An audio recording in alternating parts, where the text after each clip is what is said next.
أستغفر الله العظيم الذي لا إله إلا هو الحي القيوم وأتوب إليه ولا حول ولا قوة إلا بالله العلي العظيم. إلى حضرة النبي المصطفى رسول الله صلى الله عليه وسلم وعلى آله وأصحابه وأزواجه وذريته ولكافة الأنبياء والمرسلين ولجميع الأولياء والعلماء والشهداء والصالحين وإلى أرواح جميع مشايخنا ومعلمنا ولجميع المسلمين والمسلمات خصوصا إلى روح سيدتنا خديجة الكبرى رضي عنها وأصولها وفروعها وبنية الشفاء والصحة والعافية والسلام والبركة والنصرة بالدين والدنيا والآخرة لنا ولوالدينا ولمشايخنا ولمعلمنا ولأهل بيتنا أجمعين ولإخواننا المسلمين والمسلمات ببركات سورة الفاتحة. أعوذ بالله من الشيطان الرجيم. بسم الله الرحمن الرحيم. الحمد لله رب العالمين الرحمن الرحيم مالك يوم الدين إياك نعبد وإياك نستعين اهدنا الصراط المستقيم صراط الذين أنعمت عليهم غير المغضوب عليهم ولا الضالين آمين. Assalamualaikum warahmatullahi wabarakatuh. A'udzu billahi minasy syaithanir rajim. Bismillahirrahmanirrahim. Alhamdulillahi rabbil alamin. Wassalatu wassalamu ala asyrafil anbiya'i wal mursalin Sayyidina wa maulana Muhammadin wa ala alihi wa sahbihi ajma'in, amma ba'du. Alhamdulillah, kita panjatkan puja, puji serta syukur kehadirat Allah Subhanahu wa taala karena dengan limpahan taufik dan hidayah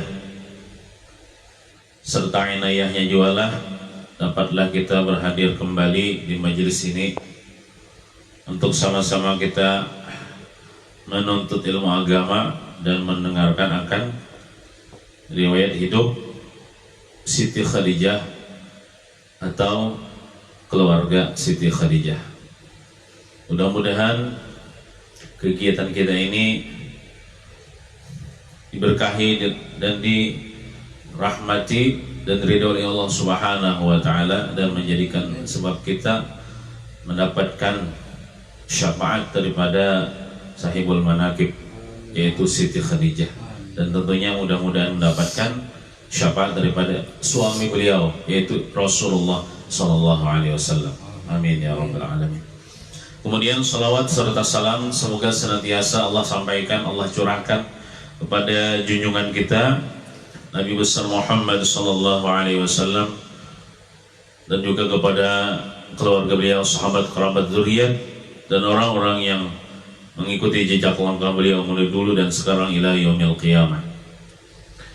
Kita doakan tuan rumah sekeluarga mudah-mudahan selalu diberikan kesehatan afiat, dipanjangkan umur dalam taat beribadah kepada Allah, dimudahkan segala urusan, dimurahkan rezeki yang halal, diberikan keberkahan, diberikan keselamatan dan kebahagiaan dunia wal akhirah. Amin ya rabbal alamin. Kita teruskan pembacaan riwayat hidup tentang Siti Khadijah atau yang terkait dengan keluarga Siti Khadijah. Bismillahirrahmanirrahim. Qala al-musannifu qala al-muallifu hafizahullah ta'ala wa nafa'na bihi wa bi jami' ulumihi fid darain amin. Pada bulan yang lalu kita membicarakan tentang putri daripada Siti Khadijah yaitu Siti Fatimah. Siti Fatimah punya suami namanya Sayyidina Ali bin Abi Thalib. Nah, ini kita masih menyambung cerita tentang Sayyidina Ali bin Abi Thalib. Selain alim, Sayyidina Ali juga seorang yang pemberani. Kan Nabi mengatakan, aku adalah kotanya ilmu dan Ali adalah pintunya ilmu. Jadi bukan sekedar alim, juga Sayyidina Ali seorang pemberani. Ini terbukti pada tahun ke-13 kenabian saat Rasulullah hendak hijrah dari Mekah ke Madinah. Rasulullah menyuruh Sayyidina Ali untuk menggantikannya di Mekah setelah Rasulullah hijrah. Sampai-sampai dan riwayat disebutkan Sayyidina Ali itu guring di tempat pengguringan Rasulullah, berselimut dengan selimutnya Rasulullah. Jadi ketika Rasulullah sudah keluar daripada rumah, orang mengepung rumah Rasulullah, masuk ke dalam rumah Rasulullah, mereka kira itu Rasulullah, hendak ditimpas sudah, dibacok sudah ibaratnya, salah dibuka selimut, saya Sayyidina Ali. Artinya waninya Sayyidina Ali ini menebus diri Rasulullah dengan dirinya. Tapi tujuan orang kan hendak membunuh Rasulullah, jadi mereka ada membunuh Ali. Nah, ternyata Ali bukan Rasulullah berada di pengguringan di tempat tidur Rasulullah SAW itu. Nah, jadi kenapa Sayyidina Ali itu disuruh Nabi untuk bertinggal satu mat Badudi hijrah? Itu Sayyidina Ali itu ditugaskan Rasulullah untuk mengembalikan barang-barang yang dititipkan kepada Rasulullah, kepada orang-orang kafir Mekah. Karena tempat Rasulullah itu, rumah Rasulullah itu adalah sebagai tempat orang menitip barang. Jadi orang-orang Mekah itu bila hendak aman barangnya, titipkanlah di tempat Rasulullah. Soalnya mereka percaya Rasulullah ini orang yang jujur. Rasulullah akan menyimpan sebaik-baiknya. Ketika diambil barang itu tidak kurang barang itu. Padahal beda agama kan anehnya gitu.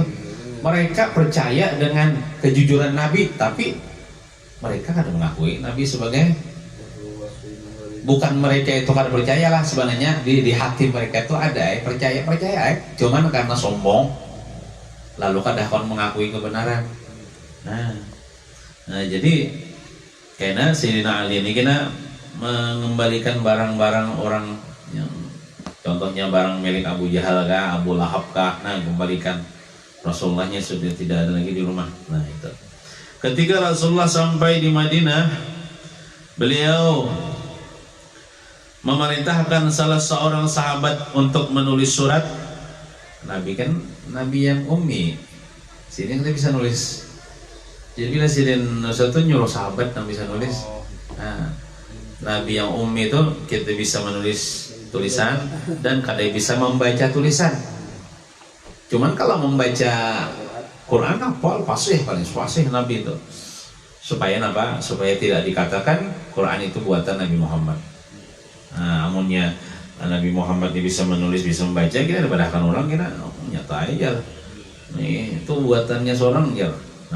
Jadi kan itu bukan buatan Nabi Muhammad, semata-mata wahyu dari Allah Quran itu. Jadi beliau memerintahkan sahabat untuk menulis surat kepada Sayyidina Ali yang dititipkan kepada Abu Waqid Al-Laythi. Isi surat itu menyuruh Ali untuk berhijrah ke Madinah. Ali pun hijrah dan berangkat ke Zituwa, itu nama tempat lah, bersama beberapa perempuan, yaitu Fatimah putri Rasulullah. Waktu itu belumkah sudah kali suami istri. Kemudian Fatimah binti Asad itu ibunya Sayyidina Ali. Ibu Sayyidina Ali 4 juga hijrah. Dan Fatimah binti Hamzah. Hamzah itu kan paman Nabi lah. Berarti Fatimah binti Hamzah ini sepupu Nabi. Serta wanita-wanita lain, beberapa wanita lain. Abu Waqid Al-Laythi tadi membawa rombongan itu dan memperlakukan wanita-wanita tersebut dengan kasar. Ali pun berkata kepada Abu Waqid, lemah lembutlah kepada wanita, wahai Abu Waqid. Mereka adalah orang-orang yang lemah. Abu Waqid menjawab, aku takut para pengejar Quraisy akan dapat menyusul kita, binasa kita nanti ya. Jadi bubuhan sahabat Rasulullah hijrah itu kadang dilihatkan orang hijrah dikepung gitu lah, hendak dibunuh. Kadang meninggalkan kampung tuh sudah, kamu tinggalkan karena itu. Tapi hendak dikepung, hendak dibunuh, dicari gitu lah. Hidup atau mati. Nah, itu. Nah, aja si Umar lah. Si Umar itu keterangan hijrah. Karena si orang juga berani setelah Sidin masuk Islam. Lalu Sidin, aku aja Sidin masuk Islam sudah, dan aku sudah ada perintah hijrah, aku hijrah. Ya siapa yang hendak apa istrinya janda, siapa hendak anaknya jadi yatim, tuh nah hadangnya aku di atas bukit situ, aku hendak hijrah. Nah, nah, ada nawaninya menghalangi Sidin Umar. Nah, biar saya yang akan menggantikanmu wahai Abu Waqid ya. Rasulullah telah berkata kepada saya, wahai Ali, sesungguhnya sejak sekarang mereka tidak dapat menyusulmu untuk menimpakan sesuatu yang kamu benci. Karena Sayyidina Ali ini pernah sampaikan Nabi kepada Sayyidina Ali, ikam ini akan apa? Tidak akan mereka dapat menyusulmu apabila kamu hijrah. Nah, kamu akan aman. Ali kemudian membawa mereka dengan lemah lembut, para perempuan dari hijrah.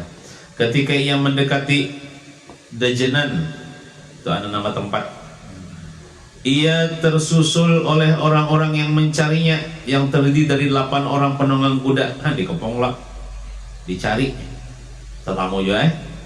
Ali menurunkan wanita-wanita itu dan menghadapi mereka dengan menghunus pedangnya. Menurunkan ini maksudnya apa? Menurunkan dari unta atau jualan, mungkin mengamankan.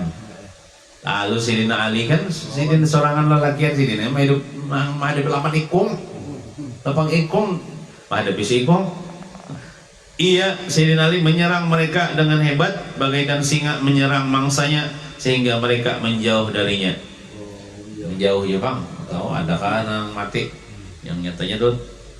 Pokoknya harap lah Sayyidina Ali main pedang pun tahu ada kabar itu ibaratnya bela diri harap. Sebelum Fatimah menikah dengan Ali, ada beberapa sahabat Nabi yang telah melamar Fatimah, namun semua ditolak oleh Rasulullah. Rasul ingin Ali bin Abi Thalib yang menikahi putrinya.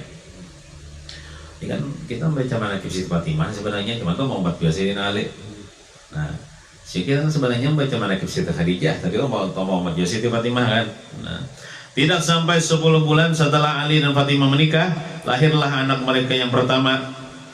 Pertengahan Ramadan tahun 3 Hijriah, Fatimah melahirkan seorang anak laki-laki yang wajahnya menyerupai Rasulullah. Ketika anak Fatimah ini lahir, Rasul datang dan berkata, perlihatkanlah kepadaku cucuku, apa nama yang kalian pilih untuk cucuku? Dan Nabi Sayyidina Ali menjawab, aku memberinya nama Harb. Harb itu artinya perang. Al-Harbu itu perang. Supaya bisa harb itu perang kan ada tujuan.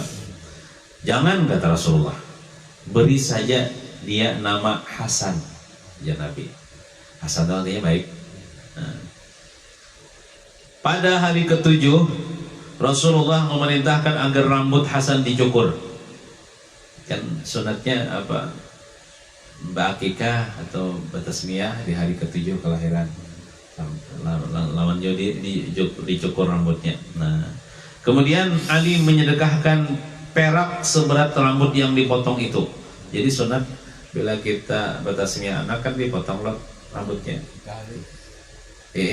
Ditimbang kena rambutnya itu lawan emas ke perak kah sunat nang seberat perak emas itu disedekahkan kepada fakir miskin gitu. Sunat aja Pak ngomong kali divisi emas ya kalau baju Bang. Kan ada juga Bang. Tasar aja dan digundul kah? Hendak sedikit aja kah tasar aja. Nah kayak orang betahalul itu kan itu sunatnya digundul Bang. Cuman namun yang sedikit sudah dapat pahala. sudah dikatakan bertahalul namanya. Abdulnya digondol bang. Tapi lamun sudah digondol lah, sudah digondol. Lalu kita misalnya hendak melaksanakan umrah ke pulang nih, kan bertahalul pulang bah. Nah apalagi yang dicokol ya itu melalukan pisau aja lagi di atas kepala, kisah isyarat aja lagi, kan itu lagi rambutnya. Jangan kakaning lah, jangan disambut rambut gede lagi lah, kakaning memang ada rambut kepala bertahalul. Tuh bertahalul itu artinya berpacul daripada gawian ihram. Nah,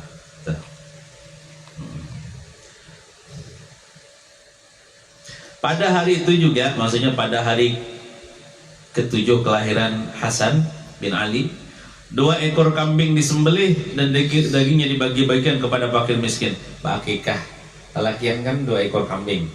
Tapi lamun orang tuh cuma sanggup seekor kambing aja, boleh aja dapat aja pahala. Nah, itu sunatnya dimasaki di rumah. Nah masaknya itu dibagi-bagikan kepada tetangga-tetangga atau fakir miskin. Lain kalau korban itu yang mentahnya Allah apabila daging korban untuk sapi kambing itu di mentahnya sunat itu dibagikan. Nah, setahun kemudian, tepatnya hari ke-5 bulan Sya'ban tahun 4 Hijriah, Fatimah kembali melahirkan seorang anak laki-laki. Ketika anak ini lahir, Rasulullah datang dan berkata, "Perlihatkan kepadaku cucuku. Apa nama yang kalian pilih untuk cucuku?" Ali menjawab, "Aku memberinya dengan nama Harb." Tadi juga perang. Nah, dia kan perang. "Jangan," ya Nabi, "jangan kau beri nama Harb, beri saja nama Husain." Nah, jadi ada Hasan Husain kan.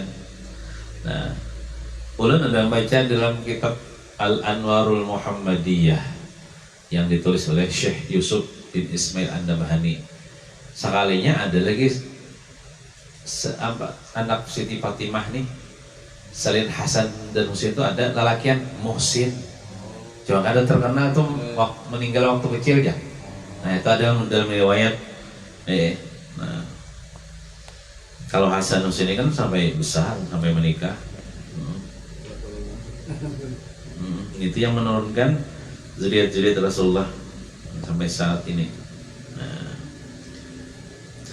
setahun kemudian, pulang tepatnya pada tahun 6 Hijriah, 6 tahun setelah hijrah Nabi maksudnya, lahir putri Fatimah yang ketiga. Putri Rasulullah memberinya nama Zainab, makanya nama anak Nabi, ada cucu Nabi ini Zainab. 2 tahun kemudian lahir putri Fatimah yang keempat. Rasulullah memberinya nama Ummi Kulsum. Wah, anak Nabi ya Ummi Kulsum diberikan kepada cucu. Ya kan bapak, sama tuh kan bapak. Bahkan orang Bahari Muhammad bin Muhammad bin Ahmad Al-Ghazali. Kan bapak misalnya anak abah lawan anak sama orang kaya sama kan bapak. Bagus saja, asal namanya bagus saja. Rasulullah sangat mencintai cucunya. Saat Hasan berumur 2 tahun, ia mulai berjalan dan berceloteh gembira mengelilingi rumah. Ia selalu bergembira jika kakeknya datang. Ketika ia melaksanakan sholat, Hasan selalu menghampirinya dan bermain-main. Rasulullah kemudian merentangkan kakinya agar Hasan bisa melewati celah antara keduanya. Jadi Nabi kan sembahyang berdiri lah, berdiri. Jadi istilah Nabi ini kayak pina agak terbirangkang sedikit, masuk sini. Kan apain itu? Kan membatalkan sembahyang. Agak saking sayang lawan cucu nih. Dalam sujud pun Hasan seringkali naik ke atas punggung Rasulullah. Rasulullah membiarkannya dan terus Nabi bersujud hingga Hasan turun sendiri. Ya saat Nabi kita sembahyang, anak kita kan waktu kita duduk mau aja menghambini, waktu kita sujud umpat kuat. Nah, amun kita anak kita belum bersunat, batal bang dalam mazhab Syafi'i. Soalnya ya, kita tahu najis ngarannya. Hukum kita sembahyang itu tahu najis. Kemungkinan Sayyidina Hasan umur 2 tahun ini kan sudah disunat. Orang-orang Arab tuh songsong bersunat. Bahkan belum bisa berduduk di sunat sudah orang-orang Arab nih. Jadi kemungkinan waktu itu Sayyidina Hasan ini sudah bersunat. Jadi kenapa umpat Nabi, bahasa gentong di awak Nabi kada batal. Berarti nah. Anak kita anu aja sudah hebat sunat ya. Misalnya bersunat songsong juga umur 1 tahun bersunat sudah. Tapi menyinggantungi juga, tapi pakai popok orangnya masih di popok tuh tekan dong kami. Atau ini behira kah? Mau anu nih memiluti kita nih bisa batal justru yang kita. Karena terbawa najis yang di dalam popoknya tuh. Nah, tapi lamun tagat tuh aja kada bapak. Contohnya kita sembahyang, nya buka-gayaan yang sembahyang, mau aja menggipak kita, itu kada batal. Yang bila berpihut lawas biasanya atau mengikuti kita, nah itu bisa batal. Namun niat ada bersunat atau bersunatnya tapi masih pakai popok. Nah, itu. Sementara itu Sayyidina Husain telah berusia lebih dari 6 bulan. Sesekali ia merangkak, sesekali ia terjatuh. Suatu hari Sayyidina Jabir bin Abdullah Al-Ansari pernah mendatangi Rasulullah. Ia melihat Rasulullah merangkak dengan Hasan dan Husain. Merangkak itu bertingkaung lah. Yalah. Jadi waktu itu Husain bertingkaung. Itu jatuhnya 6 bulan deh. Sekalinya dilihat oleh Jabir, Rasulullah ini kayak bertingkaung juga. Masih bermain-main dengan cucu biasalah kan. Itu sebaik-baik ayah atau sebaik-baik kakek jar itu bila di rumah tuh lan cucu atau anak manganganak kelakuan. Tapi ketika di masyarakat itu berwibawa. Nah itu ya, jangan kita tak paling di luar rumah berwibawa menganak, tapi di dalam rumah anak takutan beberapa kawan kita. Nah jangan kayak itu.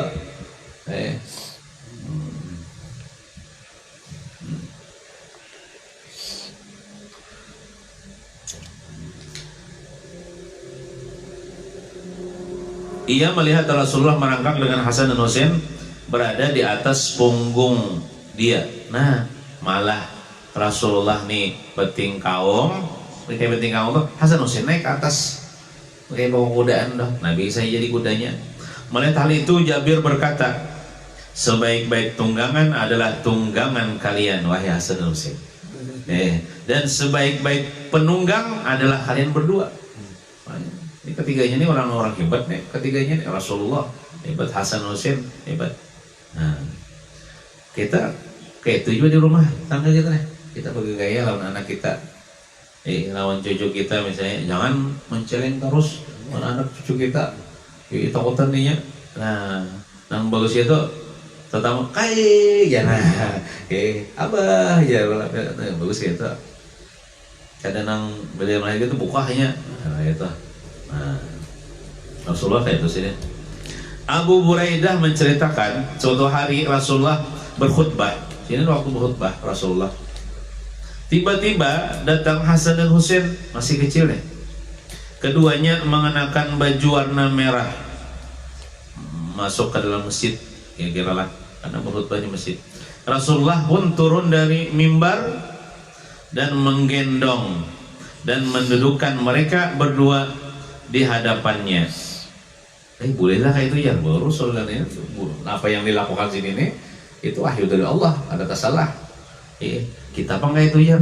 Dawam lah, kayak kita kita nih apa kata bulbal lalu turun dari mimbar, nah tahu mengelola untuk menggendong cucu di hadapan mimbar. Nabi gitulah. Beliau berkata, maha benar Allah dengan firman-Nya, sesungguhnya hartamu dan anak-anakmu hanyalah cobaan bagimu. Inna bahasa Arabnya itu inna amwalakum wa auladakum fitnah ya. Dan di sisi Allah pahala yang besar. Jadi harta itu ujian. Anak-anak ujian juga harta nih. Kita diuji dengan harta, bisa digunakan kepada yang halal kan, yang haram kan. Kita diuji dengan anak-anak kita. Dididikah adakah? Nah itu. Aku melihat dua anak ini, yang Nabi ini, berjalan dan berceloteh, maka aku tidak sabar. Kuhentikan khutbahku dan kugendong mereka berdua. Karena Nabi ini, apalagi lawan cucu lah, itu sangat gemes kayak orang tuh. Kada tahan kadang hendak menggendong tuh. Nah, ini bagus kayak itu bila kita nih ketujuh lawan anak-anak kayak gemas tuh. Nah, itu tandanya kasih sayang. Kada tahan, kada mencium, kada tahan, kada menggendong cucu Sidin nih. Hasan terus tumbuh dari waktu ke waktu. Suatu hari ia mengambil sebutir kurma yang disiapkan untuk sedekah. Ini kurma ada untuk disedekahkan atau untuk dizakatkan. Sekalinya diambil Hasan dan hendak memakannya, hendak dimakan Hasan. Melihat hal itu Rasul segera merampasnya, mengambil kurma itu. Ketika Hasan bertanya, sudah bisa mempandir nih, kenapa kai bahasanya ulun kan diberiakan makan kurma itu? Rasulullah menjawab, kita keluarga Muhammad tidak menerima sedekah atau zakat. Nah, karena Nabi dan zuriat Nabi itu kan sidin orang yang suci. Jadi kalau zakat itu kan sebenarnya hakikatnya itu harta kotor, Bang. Kan kita bisa harta banyak. Harta kita inilah mengenai bersih dijakati. Nah, gitu. Dan zakat itu kan hakikatnya kotor.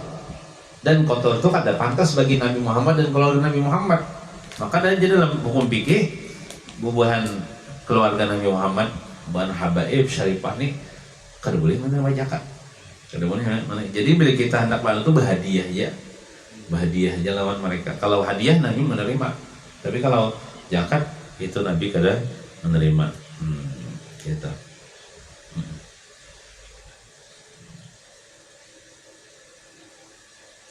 Pernah pula Rasulullah mendudukkan Hasan di samping dia di atas mimbar. Ada bahasa bang di higa Nabi ini kan diletakkan Nabi, didudukkan Nabi Hasan dan berkata, cucuku ini adalah seorang pemimpin. Jadi ini bujur nang sabda Nabi ini, jadi al-khulafaur rasyidun, khalifah itu ada sebenarnya yang kita tahu kan, Sayyidina Abu Bakar lah, Sayyidina Umar, Sayyidina Utsman, Sayyidina Ali lah. Padahal Sayyidina Hasan tuh pernah setumat jadi khalifah beberapa bulan aja gitu lah. Tapi karena ya waktu itu mulai sudah zaman fitnah, orang kayak berebut kekuasaan, kamu Sidin kadahkon Sidin serahkan kekhalifahan itu kepada Muawiyah, Sayyidina Muawiyah bin Abi Sufyan, sahabat Nabi juga Sayyidina Muawiyah. Nah, jadi sebenarnya khalifah itu ada 5 sebenarnya. Cuman orang kan menyebut 4 aja. Abu Bakar, Umar, Utsman, Ali. Padahal Sayyidina Hasan pernah setempat jadi khalifah. Nah, ya. Jadi Amirul Mukminin semasa beberapa bulan aja gitu lah. Lalu Sidin, karena Sidin ini juga ada pertumpahan darah antara kaum muslimin nih, gara-gara ada yang setuju, ada yang kada gitu nah. Ada yang pendukung Muawiyah, anak Muawiyah jadi pemimpin. Sayyidina Hasan, anak Hasan yang dipimpin. Kan Sayyidina Hasan ini sebenarnya Sidin kada gila kehormatan, kada gila pangkat. Cuman yang dikhawatirkan Sidin, mun Sidin tetap memegang kekhalifahan ini, nang di bawah ini nah pertumpahan darah nah. Ibaratnya lah antara partai anu ketumnya nih tertawaan nih berdua aja semeja makan nang di bawahnya ini nambah hantam. Ya kalau nah itu nang dikhawatirkan Nabi, lalu dikhawatirkan Sayyidina Hasan, lalu Sidin melepaskan itu dan Sidin lebih kepada amal soleh aja, akhirat aja, tapi anu lawan kekuasaan itu. Nah gitu. Jadi cucuku ini adalah seorang pemimpin. Suatu hari nanti Allah akan mendamaikan 2 pasukan besar melalui dirinya.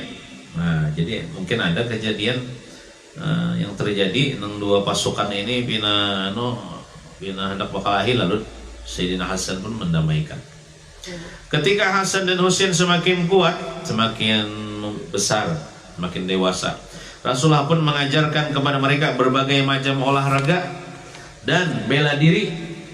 Kadang-kadang keduanya bertarung dan bergulat di hadapan beliau.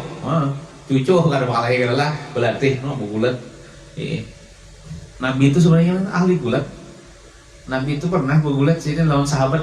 Ada sahabat tuh yang bina kuat, kalah juga. Bergulat lawan Nabi, kuat Nabi itu nah. Rasulullah berkali-kali menjelaskan bahwa yang dimaksudkan dengan Ahlul Bait dalam Al-Quran adalah Ali, Fatimah, serta Hasan dan Husain. Termasuk ayalah keturunan Hasan dan Husain. Disebut dengan Ahlul Bait Rasulullah aja. Watsilah bin Asqa bercerita, pernah ku datangi Rasulullah di rumah Ummu Salamah. Saat itu datanglah Hasan. Dia menundukkan Hasan di atas paha kanan Nabi, lalu menciumnya. Mungkin waktu kecil Hasan. Kemudian Husain datang lagi. Rasulullah menundukkan Husain di paha kiri Nabi dan mencium Husain. Kemudian datang Fatimah. Dan duduk di hadapan Rasulullah. Lalu Rasulullah memanggil Ali. Ali, ke sini ya. Setelah semuanya berkumpul, Rasulullah membaca ayat, sesungguhnya Allah bermaksud hendak menghilangkan dosa dari kamu, wahai Ahlul Bait, dan membersihkan kamu sebersih-bersihnya. Wa yutahhirukum tathira. Ada ayatnya tuh tentang Ahlul Bait. Yang dimaksud Ahlul Bait itu ya itu ya, empat orang itu dan keturunannya. Nah, itu. Kehidupan rumah tangga Fatimah sangat sederhana, bahkan sering kekurangan. Artinya orang miskin, orang fakir. Keluarga Nabi Muhammad nih kadang-kadang kaya raya zaman itulah, mewah-mewah, karena mereka itu tidak cinta dengan dunia. Mereka cinta akhirat, zuhud dengan dunia. Beberapa kali ia harus menggadaikan barang-barang keperluan rumah tangga untuk membeli makanan. Menjual apakah atau menggadaikan apakah? Jadi amun dihitung-hitung lah, kita nih banyak nyamanan lawan keluarga Nabi nih, nyaman kita, jauh nyaman kita. Kita zaman modern ini listrik, alat macam-macam, pakai robot kita beratan nih. Jadi kita bersyukur kepada Allah Subhanahu wa taala dibandingkan keluarga Rasulullah ini serba kekurangan, tapi mereka tidak mengeluh. Sampai-sampai kerudung Fatimah pernah digadaikan kepada seorang Yahudi Madinah untuk memenuhi kebutuhan rumah tangga mereka. Tajwal jalbab ibaratnya tuh. Tajwal jalbab untuk menukar gandum buat makan. Nah, ya kan Bapak menggadaikan itu kepada orang kafir sahaja. Dan menggadaikan kepada orang Yahudi, kan di Yahudi itu waktu itu ada juga orang Yahudi, ada juga orang Nasrani, ada juga Nabi ini bertetangga dengan non Muslim. Namun demikian mereka tetap bahagia sebagai suami istri sampai akhir hayat. Walaupun hidup pas-pasan bahkan kekurangan, itu mereka tetap bahagia. Karena bahagia itu tidak terletak pada harta, tetapi rumah tangga yang dibangun dengan dasar keimanan dan ketakwaan kepada Allah Subhanahu wa taala. Rasulullah tidak tega jika melihat Fatimah dimadu oleh Ali bin Abi Thalib. Saking sayangnya Nabi nih, kada tega Fatimah dimadu oleh Ali. Rasulullah berkata, ceraikan dulu Fatimah jika Ali berniat menikah lagi. Jadi Nabi, hendak menikah ulang, ceraikan Fatimah. Ini merupakan bukti kuat akan kecintaan Rasulullah kepada putri bungsunya ini. Nabi Muhammad memang sangat sayang kepada Fatimah. Fatimah terkenal dengan ketekunannya dalam beribadah, al-ibadah. Setelah selesai dari semua kewajiban sebagai ibu rumah tangga, Fatimah dengan penuh khusyuk dan rendah hati beribadah pulang kepada Allah serta berdoa untuk kepentingan orang lain. Jadi kan tidak istirahatnya si Fatimah nih setelah berkhidmat kepada suami, kepada anak, kepada rumah tangga. Waktu luang itu kan digunakan untuk menyi HP, kada? HP yang di diom barilah. Tapi beribadah kepada Allah. Nah, luar biasa. Tahu Fatimah di zaman sekarang nih lah. Nah, ini Fatimah Bahari nih. Hasan bin Ali berkata tentang ibunya, setiap malam Jumat ibuku beribadah hingga fajar menyingsing. Bila malam Jumat semalaman beribadah si Fatimah nih. Padahal apa kurangnya putri Rasulullah. Bahkan Rasulullah pun sudah memadahkan, dibisikin Nabi, kamu gina menyusulku, tentunya kan ke dalam surga. Nah, ketika ia mengangkat tangannya untuk berdoa, ia selalu berdoa untuk kepentingan orang. Ini orang baik itu ada berdoa kesan seorang, ada kesan orang lain juga supaya selamat. Ia tidak pernah berdoa untuk dirinya sendiri. Suatu hari aku bertanya kepadanya, "Ibu," ya Hasan nih, "mengapa ibu tidak pernah berdoa untuk diri sendiri sebagaimana ibu mendoakan orang lain?" Kemudian ibunya Fatimah menjawab, "Tetangga harus didahulukan, wahai putraku." Jawab singkat, jawabnya singkat. Nah, ini namanya al-ithar, mengutamakan orang lain. Terus sebenarnya lah bila kita mendoakan orang lain tuh sebenarnya impasnya ke diri kita juga. Contoh misalnya ulun mendoakan pian, mudahan pian masuk surga. Ya ulun nih. Walaupun ada mendoakan ulun, ada malaikat di samping ulun nih. Walaka mislu zalik. Dan bagi engkau seumpama yang demikian itu ya. Pian kan kayak tujuan masuk surga juga. Nah, jadi kita bila mendoakan orang, kita didoakan oleh malaikat gitu. Nah, sekali kita mendoakan mudahan pian berberkah hidup, ya malaikat berpandiruan kita. Walaka mislu zalik. Dan bagi engkau seumpama yang demikian itu. Artinya berkah juga. Nah, Hasan juga meriwayatkan, aku belum pernah melihat seorang wanita yang lebih alim daripada ibuku. Jadi Siti Fatimah itu alimah, alim juga. Ia selalu melakukan salat dengan begitu lama sehingga kakinya menjadi bengkak. Menurut Nabi juga, kalau Hasan berdiri ini bengkak betis. Nah, Fatimah bukan hanya seorang anak yang paling berbakti kepada ayahnya, tapi sekaligus sebagai istri yang setia mendampingi suaminya dalam segala keadaan, serta sebagai pendidik terbaik yang telah berhasil mendidik anak-anaknya. Wallahu a'lam bishawab. Kita baca sedikitlah kitab yang sebetulnya. Mudah-mudahan kita berkat membaca manaqib Siti Fatimah, Sidina Ali, keluarga Siti Khadijah, mudah Allah menurunkan rahmat yang banyak kepada kita berataan. Amin ya rabbal alamin. Bismillahirrahmanirrahim. Qala al-musannif rahimahullah ta'ala. Kita habis dah bicarakan masalah sembahyang di dalam kitab ini, kemudian kita sambung dengan bicara masalah keutamaan ilmu agama. Itu sesuai yang kita lakukan saat ini, kita menuntut ilmu agama. Keutamaan ilmu agama. Allah Subhanahu wa taala berfirman kepada Nabi kita Muhammad sallallahu alaihi wasallam, "Wa qur rabbi zidni ilma." Wa qur rabbi zidni ilma. Surah Thaha ayat 144. Yang artinya, ujar Nabi nih, katakanlah wahai kekasihku Nabi Muhammad, ucapkanlah wahai kekasihku Nabi Muhammad, Rabbi zidni ilma, ya Tuhanku tambahkanlah kepadaku ilmu pengetahuan. Nah, jadi Nabi itu disuruh oleh Allah untuk berdoa.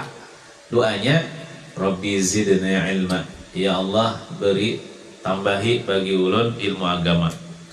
Nah, kita disuruh juga itu berdoa, minta lawan Tuhan tambahi akan daku hai Tuhanku akan ilmu agama. Berdoa aja kah? Berdoa disertai berusaha. Beusahanya yang menuntut ilmu agama. Amun berdoa aja biar leh. Tapi bagaimana di rumah aja kada nuntut ilmu agama, apa nu didapat? Nah, jadi kita menuntut ilmu agama, kemudian kita minta lawan Tuhan, karena nang memberi ilmu tuh Tuhan juga tah. Nah, jadi apa namanya, setelah misalnya kita menuntut ilmu agama, kita minta lawan Tuhan, lalu diberi Tuhan nih ilmu agama, ingatakan pulang jangan merasa alim gitu nah. Walaupun dipanggil orang kiai, walaupun guru dipanggil orang, jangan merasa seorang guru, jangan merasa seorang alim, karena ilmu yang ada di diri kita itu cuma titipan. Kalau Allah berkehendak, suatu waktu Allah cabut. Nah, jangan merasa, karena ilmu itu adalah sifatnya Allah, milik Allah. Amun milik Allah ini diakui, amun kita, nah sarik Tuhan. Jadi walaupun kita ini dipanggil orang berilmu, tapi jangan merasa kita memiliki ilmu agama. Tetap kita merasa nih jahil. Kita nih jahil, lemah, hina, ya Allah, fakir kita nih. Jangan merasa. Walaupun sedikit, seorang ada aja bisa ilmu ya sedikit ya. Jangan juga. Kita ini kan ada divisi apa-apa tuh, Pak? Milik Allah kerajaan yang di langit dan kerajaan yang di bumi, berataan milik Allah. Kita ini kali divisi apa-apa dan kada bawa apa-apa.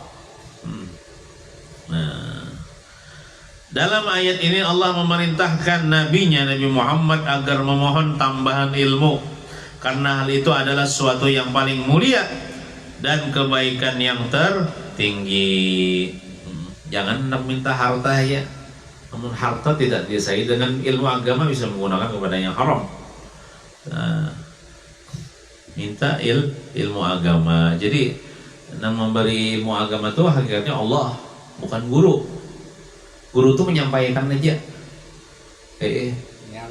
menyalurkan aja. Jadi ketika ada muridnya kada paham, jangan disariki murid itu. Amunnya menyariki, seakan-akan nama memahamakan itu seorang. Padahal nang al-fahmu minallah, paham itu dari Allah. Nah kita kan menyampaikan ilmu itu segera menyampaikan aja gitu nah. Yang paham, nggak ada paham tuh urusan Tuhan. Tapi udah naik paham gitu nah. Kalau misalnya ada murid pindah pembebal lalu disariki, jangan. Tuh Tuhan belum lagi memberi paham. Dan kita ini disuruh menuntut ilmu juga. Menuntut ilmu. Bukan paham, karena paham itu Allah yang memberi ilmu gitu. Tuhan juga yang memberi. Nah, jadi meminta sesuatu yang paling mulia yaitu ilmu, karena ilmu itulah kemuliaan, kebaikan yang tertinggi.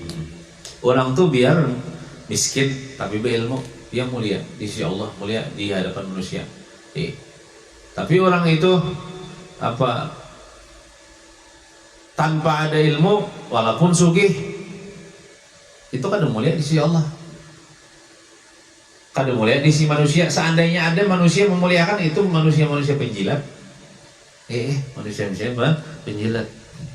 Di zaman sekarang ini kayaknya orang memandang tuh bukan masalah ilmunya lagi, tapi karena sosialnya, tingkat sosialnya.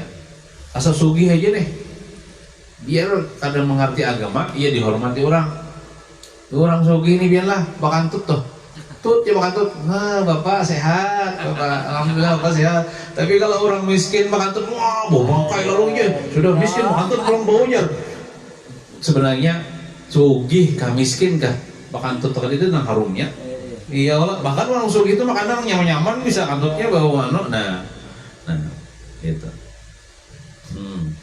Kemudian lagi diriwayatkan dari Abu Hurairah radhiyallahu anhu bahwasanya dia Abu Hurairah melewati pasar Madinah dan singgah di tempat itu seraya berkata, Abu Hurairah ini sini ada batu tukar kada jual, ada baju jual kada jual, melewati ya, lalu berkata kepada penduduk pasar, wahai orang-orang yang di pasar ini, alangkah lemahnya kalian. Ya Abu Hurairah nih mendengar itu mereka bertanya, apa maksudmu wahai Abu Hurairah? Abu Hurairah menjawab, di sana nah ada warisan Rasul sedang dibagikan, sedangkan kalian masih di sini. Apakah kalian tidak pergi ke sana untuk mengambil bagian dari warisan itu? Mereka bertanya, di manakah itu? Lalu Abu Hurairah menjawab, di masjid, orang mau bagi warisan Nabi. Kemudian mereka bergegas keluar menuju masjid, keluar pasar menuju masjid. Sedangkan Abu Hurairah diam menunggu hingga mereka kembali. Saya pas sudah ke masjid, saya mau balik pulang ke pasar. Menunggu Abu Hurairah, lalu dia bertanya, kepada Abu Hurairah, ada apa dengan kalian? Kenapa mau balik pulang sini? Mereka menjawab, wahai Abu Hurairah, sungguh kami telah mendatangi masjid dan masuk ke dalam masjid, akan tetapi kami tidak melihat sesuatu pun dibagikan daripada harta warisan. Maka Abu Hurairah berkata, apakah kalian tidak melihat orang di sana? Mereka menjawab, iya ada, emang orangnya di situ. Kami melihat beberapa kelompok orang. Di antara mereka ada yang sedang sholat, ada yang sedang baca Quran, ada yang sedang belajar tentang halal haram. Maka Abu Hurairah berkata kepada mereka, ahli pasar nih, kalian itulah warisan Nabi Muhammad SAW, mengisyaratkan dengan hadis Rasulullah SAW, innal anbiya'a lam yuwarrisu dinaran wala dirhaman wa innama warasul ilma. Sesungguhnya para nabi tidak mewariskan dinar dan dirham, maksudnya harta, akan tetapi mewariskan ilmu. Nah, orang tuh yang bicarakan ilmu agama di masjid, nah itu bagi warisan nabi. Warisan nabi itu, warisan nabi, para nabi itu adalah ilmu agama. Nah, jadi kita saat ini, kita nih mengambil warisan nabi nih. Saat ini kita mengambil warisan dari sebagai sebaik-baik warisan. Kalau misalnya hendak bulan pertanyaan teka-teki kawanan, anu takon, sebaik-baik warisan apa ya? Warisan itu aja. Ada warisan kuitan ya, padutuan ya. Ada padutuan meninggali kebun gatah. Nah, nggak tahu kayak kam sebagai sebaik-baik warisan adalah warisan Rasulullah SAW. Yaitu berupa ilmu, dan warisan Nabi itu di mana-mana ada. Pokoknya bila ada orang majlis taklim bicarakan tentang ilmu Rasulullah, itu bagi warisan Rasulullah tak? Untunglah orang yang dapat warisan Rasulullah itu. Sebutin lagi Ibnu Abbas berkata, Nabi Sulaiman diberi pilihan antara ilmu dan harta dan kekuasaan. Puja Allah Ta'ala, Nabi Sulaiman Nabi Sulaiman pilih antara tiga, hendak ilmu kah, hendak harta kah, hendak jadi raja kah. Lalu Nabi Sulaiman kan nabi itu fatanah, cerdas. Sifat nabi itu kan sidik, amanah, tabligh, fatanah. Fatanah itu cerdas dalam menjawab pertanyaan, cerdas dalam berpikir. Lalu Nabi Sulaiman memilih ilmu. Ilmu aja ya Allah, ilmu aja gitu. Maka Allah memberinya ilmu sekaligus memberinya harta dan kekuasaan. Nah, kayak itu. Jadi artinya tuh kita hidup di dunia ini cangkali menuntut ilmu. Di mana aja ada majelis ilmu datangi datangi paham nggak, ada paham nggak? Walaupun kita ini bukan ulama, kita penuntut ilmu agama. Nah, kita kan mencari ilmu agama, kita diberi Tuhan tuh kita harta. Harta tuh kan mesti harta duit. Harta tuh bisa rezeki, tuh bisa juga berupa kawam mengamalkan ilmu tuh kan rezeki juga. Kita dapat ilmu lah. Kalau diberi Tuhan rezeki kita, ya berupa kawam mengamalkan ilmu tuh juga. Bahkan termasuk juga dimudahkan segala urusan rezeki kan. Allah Rasulullah pernah bersabda, orang yang menuntut ilmu dijamin Allah Ta'ala rezekinya. Nah, kayak itu. Nah, kemudian diberikan juga kekuasaan. Nabi Sulaiman lalu jadi raja, presiden, harta banyak, presiden alim pulang. Nah, kayak itu. Jadi kita nih di dunia ini harta tuh dicari juga, Bang. Tapi jangan lupa menuntut ilmu, jangan ditinggal. Karena bila kita menuntut ilmu sambil kita berusaha, usaha itu berberkah. Gitu. Orang tuh pedagangnya menuntut ilmu, terutama ilmu tentang masalah dagang, diamalkannya dan berdagangnya berberkah. Pejabatkah kalau menuntut ilmu, terutama tentang masalah bagaimana seorang pejabat ini berlaku adil, diamalkannya, maka berberkah pangkatnya itu, membawanya kepada keselamatan di akhirat. Orang rakyatnya nyaman dulu. Nah, itu. Mudah-mudahan kita seberataan termasuk orang-orang yang cinta kepada ilmu agama. Mudah-mudahan kita termasuk orang yang mendapatkan warisan daripada Rasulullah SAW, dan mudah-mudahan kita kawal mengamalkan ilmu agama ini buat bekal kita nanti di dalam kubur, karena kita ini pasti mati pada saat. Nah, mudah-mudahan kita seberatan mati hal beriman, husnul khatimah. Amin ya rabbal alamin. Sallallahu ala sayyidina Muhammadin wa ala alihi wa sallam. Alhamdulillah rabbil alamin. بسم الله الرحمن الرحيم قل هو الله أحد الله الصمد لم يلد ولم يولد ولم يكن له كفوا أحد بسم الله الرحمن الرحيم قل هو الله أحد الله الصمد لم يلد ولم يولد ولم يكن له كفوا أحد بسم الله الرحمن الرحيم قل هو الله أحد الله الصمد لم يلد ولم يولد ولم يكن له كفوا أحد لا إله إلا الله والله أكبر بسم الله الرحمن الرحيم قل أعوذ برب الفلق من شر ما خلق ومن شر غاسق إذا وقب ومن شر النفاثات في العقد ومن شر حاسد إذا حسد لا إله إلا الله والله أكبر بسم الله الرحمن الرحيم قل أعوذ برب الناس ملك الناس إله الناس من شر الوسواس الخناس الذي يوسوس في صدور الناس من الجنة والناس لا إله إلا الله والله أكبر ولله الحمد بسم الله الرحمن الرحيم الحمد لله رب العالمين الرحمن الرحيم مالك يوم الدين إياك نعبد وإياك نستعين اهدنا الصراط المستقيم صراط الذين أنعمت عليهم غير المغضوب عليهم ولا الضالين آمين اللهم صل وسلم على سيدنا محمد في الأول وصل وسلم على سيدنا محمد في الآخر